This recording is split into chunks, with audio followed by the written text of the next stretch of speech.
Sabi nila walang forever. Sa Sagada meron. Hello guys, welcome to Buddy's Trip. Ang trip ni Buddy ngayon ay papuntang Sagada. Matatagpuan ang Sagada sa Mountain Province na sakop ng Cordillera Administrative Region o CAR at aabot ng humigit kumulang 12 oras ang biyahe mula Manila patungong Sagada, bagamat may mga mas mabilis na opsyon tulad ng mga van na nag-aalok ng mas maginhawa at mabilis na biyahe. Kasi kung mapapansin nyo ang daan dito ay paliko-liko at akyat baba, kaya malaking tulong kung komportable ang inyong sinasakyan. Ang paglalakbay papuntang Sagada ay napaka-exciting dahil sa ating makikita sa daan. Habang ang sasakyan ay umaakyat sa mga kabundukan, unti-unting nagiging malamig ang hangin at ang tanawin ay sumasalamin sa kagandahan ng kalikasan, mga luntiang kagubatan, matatarik na bundok. Sa mga magmamaneho, doble ingat lang tayo dito dahil may mga sekong liko na halos di mo na makikita ang kasalubong.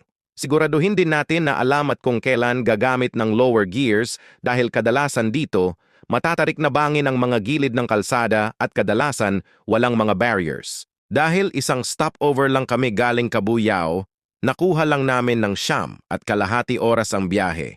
Umalis kami ng 11:30 ng gabi, dumating kami ng 9 a.m. dito sa pina-reserve naming transient house. Dahil sa haba at paliko-likong biyahe, pati buhok ni baby ay gulong-gulo na at nahihilo na ang kameraman. At syempre baka sa mukha ang excitement at saya ng aking mga guest dahil appreciated nila ang performance sa biyahe. Pagdating namin ay nag-check-in muna at nagpahinga saglit sa transient house. Sila nga pala ang mga magagaling, talentado at magagandang guro sa Diezmo Integrated School. Pagkatapos ng ilang sandali ay inorient na kami ni JR ang aming kausap na tour guide coordinator.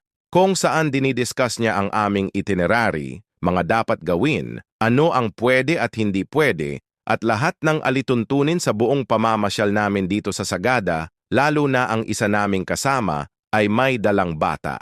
Maganda rin kumuha ng mapagkatiwala ang tourist guide dahil sila na ang nag-aasikaso para sa mga entrance fee at tourist list sa lahat ng pupuntahan, less hassle na. Ang una naming pinuntahan ay itong St. Mary the Virgin Cemetery. Ang sabi ng karamihan ay walang forever. Pero dito sa Sagada ay meron dahil pag namatay ang iyong asawa ay 2 nicho na agad ang gagawin. Dahil ang isa o katabi nito ay para sa'yo para magkasama pa rin kayo kahit sa kabilang buhay. Sunod ay dumiretso na kami sa hanging coffins. Karaniwang matatagpuan ito sa mga matatarik na bangin at kuweba. Ang mga coffins na ito ay hindi ipinapalibing sa ilalim ng lupa, kundi ipinapasabit sa mga pader ng mga kuweba bilang bahagi ng isang espiritual na paniniwala. Naniniwala ang mga igorot na ang mga yumaong mahal sa buhay ay magiging mas malapit sa kanilang mga ninuno at sa espiritu ng kalikasan kapag sila ay inilagay sa mataas na lugar.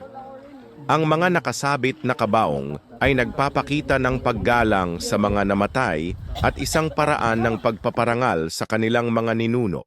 Pagkatapos namin dito, inihatid na kami sa aming second destination sa Sumaging Cave. Kasama na sa tourist fee ang sasakyang ginagamit sa paghatid sa lahat ng pupuntahan. Pagdating dito ay may sasalubong na tour guide para sa orientation habang tayo ay nasa loob at papasok ng kuweba.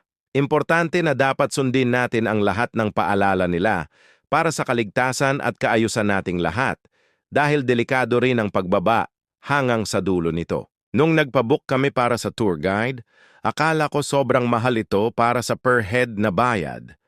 Pero pagdating dito reasonable naman pala dahil marami ng kasama sa package pati ang mga flashlights na gagamitin habang nasa loob. Ang Sumaging Cave na isa sa mga pinaka-popular na kuweba ay may lalim na tinatayang 80 to 100 meters o more than 500 feet. Ito ang pinakamalalim na kuweba sa buong Pilipinas. Kakaiba ito dahil pababa siya na ang ibang portion ay may 45 degrees angle di tulad sa iba na halos pantay lang papasok hanggang dulo. Ito ay isang kamangha-manghang natural na hook na nagbibigay ng mga pagsubok at saya para sa mga mahilig sa spelunking. Ang ibig sabihin ng spelunking o pagkakaiba sa caving ay ganito i-English ko na lang dahil mahirap e-translate sa Tagalog. Caving generally refers to the recreational or scientific exploration of caves, often by experienced enthusiasts, and can involve specialized equipment and techniques. Spelunking on the other hand, is a more casual term, often used for recreational cave exploration by beginners or those who are not as serious about the activity.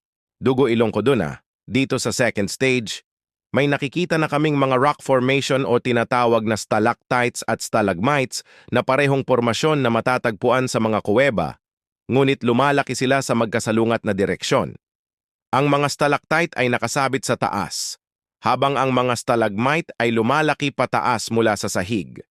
Pareho silang nabuo sa parehong proseso ng pag-ulan ng mineral mula sa tubig na tumutulo sa kuweba. Tulad ng paa ng dinosaur na tinuturo ni Justine ang aming 17 years old na tour guide. Kahit sobrang hirap, madulas ang pagbaba dito ay mapapawi naman ang lahat pati stress sa trabaho dahil sa iyong makikita pagdating sa baba, lalong-lalo na pag naramdaman mo ang sobrang lamig ng tubig, tapos mang-enggit ka pa sa katrabaho mong hindi nakasama.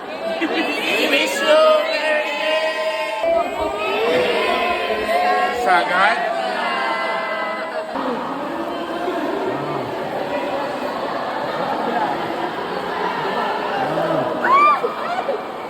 Napili?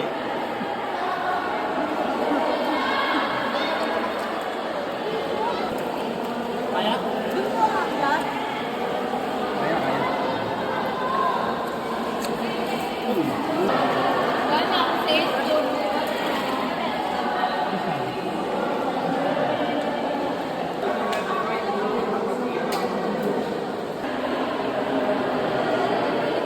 At syempre, kung gaano kahirap bumaba, ganun din kahirap umakyat. Sa ibang tourist guide sa Sumaging Cave, sana po habaan nyo ang inyong pasensya dahil kadalasang mga turista ay di sanay bumaba at umakyat ng bundok. Takot na takot madulas at mahulog kaya hayaan nyo na lang na matagal silang umakyat kahit mahaba na ang pila.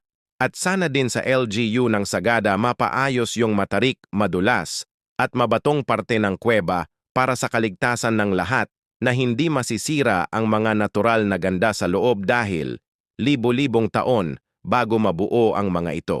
At syempre, wag nating kalimutan ang pinakamahalagang paalala sa lahat na habang tayo'y nasa Sagada, wala tayong ibang kukunin maliban sa litrato. Walang ibang iiwan, kundi bakas ng ating mga paa, walang sinasayang na iba maliban sa oras. Please don't forget to like, share, and follow for more videos.